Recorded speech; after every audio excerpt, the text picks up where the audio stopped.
welcome to Voice After 50, a podcast for women 50 and beyond who are navigating through this surprising, exhilarating, and sometimes messy stage of life. I'm your host, Beverly, and I'm so glad you're here.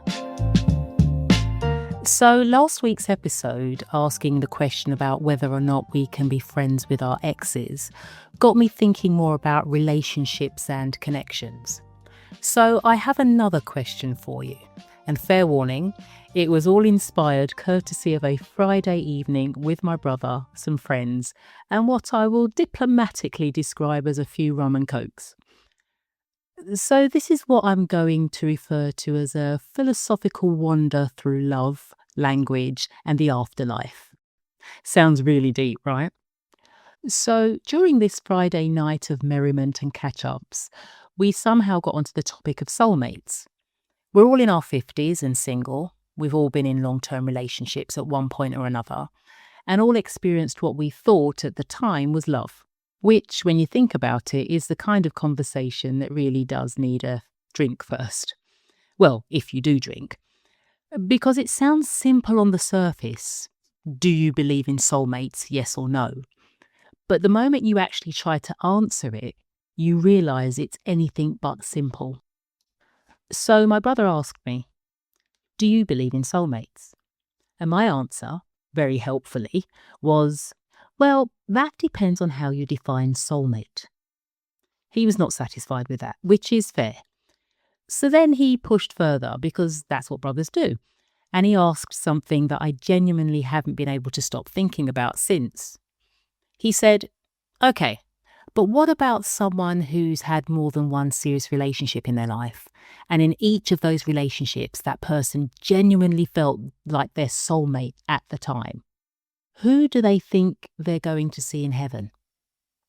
So, like a widow or a widower, for example, they marry their love, are happily married for, say, 20 years, and unfortunately one of them dies. And then later, the surviving partner meets someone new and falls in love. Who is their soulmate? Who do they see in heaven?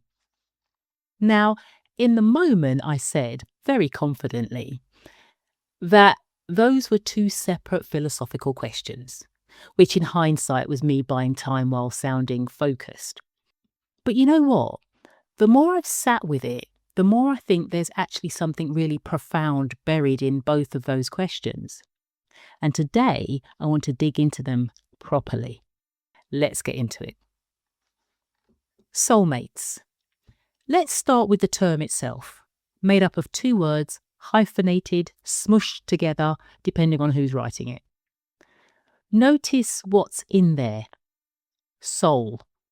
Not heartmate, not lifemate, soulmate. And I think that matters more than we usually stop to consider. Because if we take the word seriously, and I think we should, then we're already making a pretty big claim. We're saying this connection exists at the level of the soul.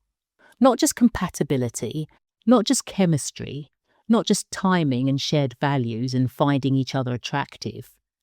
Something deeper. Something that at least implicitly suggests it transcends the ordinary. And yet we use it incredibly casually, don't we? Oh, she's my soulmate, about a best friend. He was my soulmate, about an ex or a dearly departed. We put it on greeting cards. We use it in dating profiles. We've diluted a word that's supposed to carry enormous spiritual and philosophical weight and turned it into shorthand for this person really gets me. The word soul carries several distinct meanings depending on context.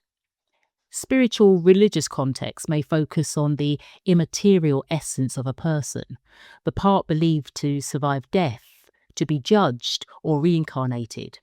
So invariably, different traditions and belief systems will define it differently. Philosophical context may focus on the soul being the source that makes a body alive and functional, not a separate floating entity. If it's being looked at from an emotional point of view, here we could be referring to when someone has soul. They have genuine feeling, authenticity, a depth of character. All of this made me wonder, Do we need better language to really pin down what we mean when using the term soulmate?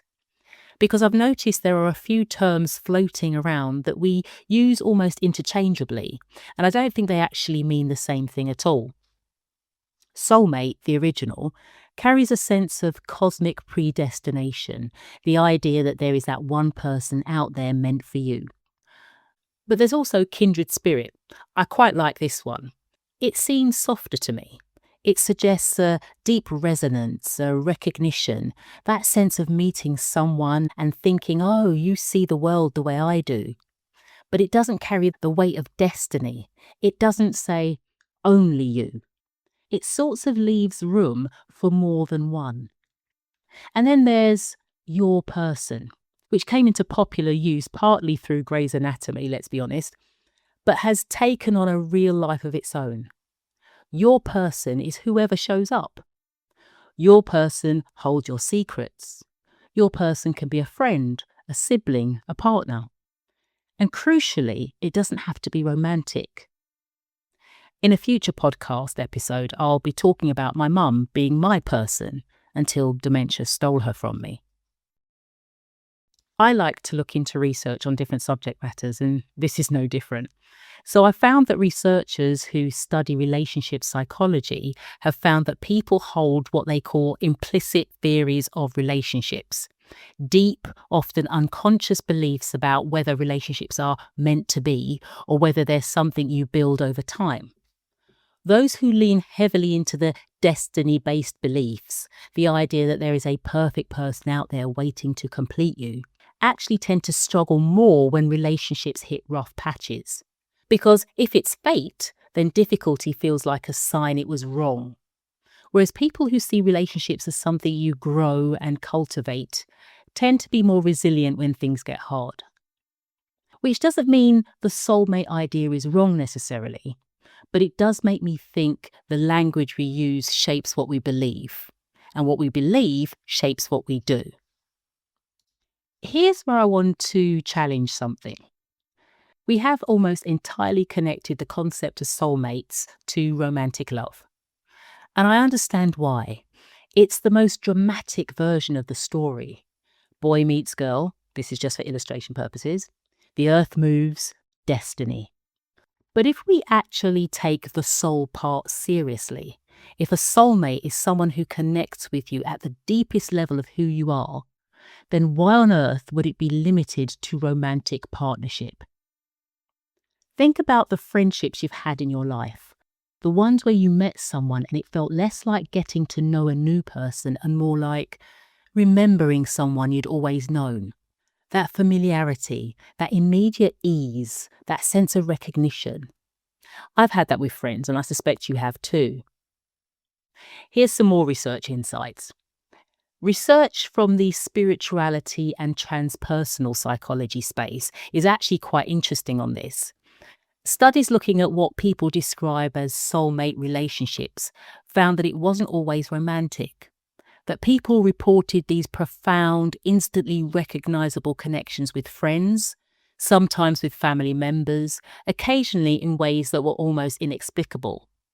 And what they had in common wasn't romance, it was depth, recognition, transformation, the sense that being known by this person changed them. And then there's something else I want to throw in, because I'm going to take a slightly unconventional turn here and I make no apology for it. Can a place be a soulmate? Can a piece of music? Can a cat? I'm a cat person. Hear me out. There are places I've been where I felt something shift in me, where I've thought, I was supposed to come here. There's music I've heard for the first time and felt inextricably moved, like it was written just for me and has reached me on an emotional level. There are animals, and if you've ever loved a pet deeply, you'll know exactly what I'm talking about here, where the connection feels like it reaches somewhere beneath the ordinary. Maybe that feels like the stretching of the definition a bit, but maybe what I'm actually describing and trying to unpack is resonance. Things and beings and places that call something out of us. But if the soul is what makes us most authentically ourselves, then perhaps a soulmate, in the broadest possible sense, is something that helps us become more of who we truly are and where we feel the most comfortable. Back to my brother's question, because here's the thing. Many of us, especially those of us over 50, have loved more than once, deeply, wholly, in a way that at the time felt complete. And if each of those people felt genuinely like a soulmate, what does that mean? Were we wrong each time? Were we confused? Were we just very optimistic people with a flair for intensity? I don't think so. I think the traditional singular definition of soulmate, the one and only, the other half, the missing piece, is an idea of love that's romantic in the cinematic sense. But life, as most of us have discovered by this point, is considerably more complicated and considerably more generous than that story allows for. More research. A mathematician at Vanderbilt University actually built a model to simulate this, running thousands of hypothetical pairing scenarios, and found that most people have not one stable compatible match, but multiple. Compatibility isn't singular and rare. It exists in abundance, which sounds unromantic at first, but I actually find it really interesting and quite beautiful. It means we're not each walking around with only one possible person out there because we're capable of deep connection, and that capacity can be expressed more than once.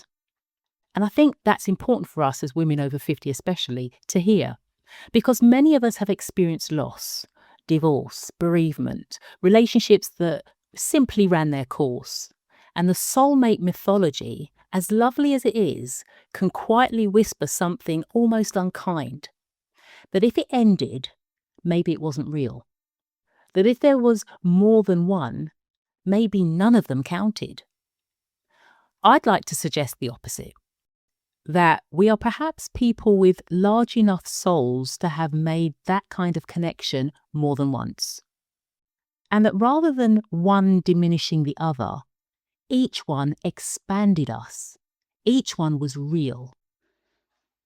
All right, the question my brother actually asked, the one that stumped me for a moment. If you've had more than one soulmate in your life, who do you see in heaven? Now, and I said this to him, and I still think it's true. This question only makes sense if you accept a very specific set of assumptions. It assumes that when we die, we carry with us our individual selves intact, our memories, our relationships, our loves. It assumes heaven is a place where those selves are reunited, and that reuniting with one person would somehow preclude another. And I want to kind of gently push back on that. Not to argue theology, that's a whole other episode and frankly a whole other type of podcast. But to question whether the self that would exist in whatever comes after this life would be limited in the way our earthly selves are. We experience love here as finite, partly because we are finite. We have one life, one body, limited time, limited emotional bandwidth. But if what continues after death is something more like essence, energy, the distilled truth of who we are, does that version of us have the same constraints? What if, on the other side of this life, every real connection you ever made simply exists? Not competing, not ranked, not parcelled out one at a time, just there, all of it. I find that more comforting, honestly, than the idea that I have to choose one. Because the love I've felt in my life, and I imagine the love you felt in yours, and the love we will feel to come, doesn't feel like it should have to be rationed. So, where does that leave us? I don't think I can tell you definitively whether soulmates exist. I'm not qualified to do so, and I'm not even going to try. I'm not sure anyone can, to be fair. But I'll tell you what I've come to think. I think the idea of a soulmate, singular, perfect, predestined, is a beautiful story. But I think the reality of soul-level connection is richer and stranger and more available to us than that story allows. I think connection that reaches us at the deepest level of who we are is not limited to romantic relationship. I think it can live in friendship, in family, in the inextricable pull of a place or a piece of music. I think we can have more than one. I think each one counts. And I think the word soul in soulmate might be the most important word in the whole conversation. Because if we're talking about souls, then we're already in territory that goes beyond the ordinary rules. That's worth holding on to, I think. Now, I want to say something before I go because I'm aware that this episode has been a little different. If you're a regular listener of Voice After 50, you'll know that we usually spend our time together on things that are a bit more grounded in the everyday. Exhaustion, perfectionism, friendships, the messy and the beautiful reality of navigating life at this stage. Real talk, as I like to say. No lectures, no life coaching, just honest conversation. This one went a bit deeper, a bit more philosophical. And I'll be honest with you, it kind of surprised me too. But the thing is, sometimes a really good Friday night, a conversation with your brother, and something that sits with you all weekend is reason enough to share. I didn't plan this episode. It grew out of a question I couldn't stop turning over in my head. And I've always believed that the conversations worth having don't always arrive on schedule. So I hope you'll forgive the slight departure. And I hope somewhere in this something resonated. Whether it's how you define a soulmate, or whether you've loved more than once and wondered what that means, or whether you've just never quite believed the Hollywood version of the story.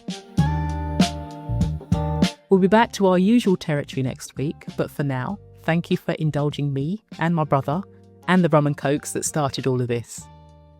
Take care of yourselves. Talk soon. Before I go, a quick note that the content of this and all Voice After 50 episodes is for general information and entertainment purposes only. It's not professional advice, counselling or therapy, and if anything we've talked about today has brought something up for you personally, please do reach out to a qualified professional. You deserve proper support. If you've enjoyed this episode, please do subscribe, leave a review or share it with a friend who might need to hear it. It genuinely means the world to me and it helps more women find the show. I'll see you next week. Take care of yourselves. You're doing brilliantly.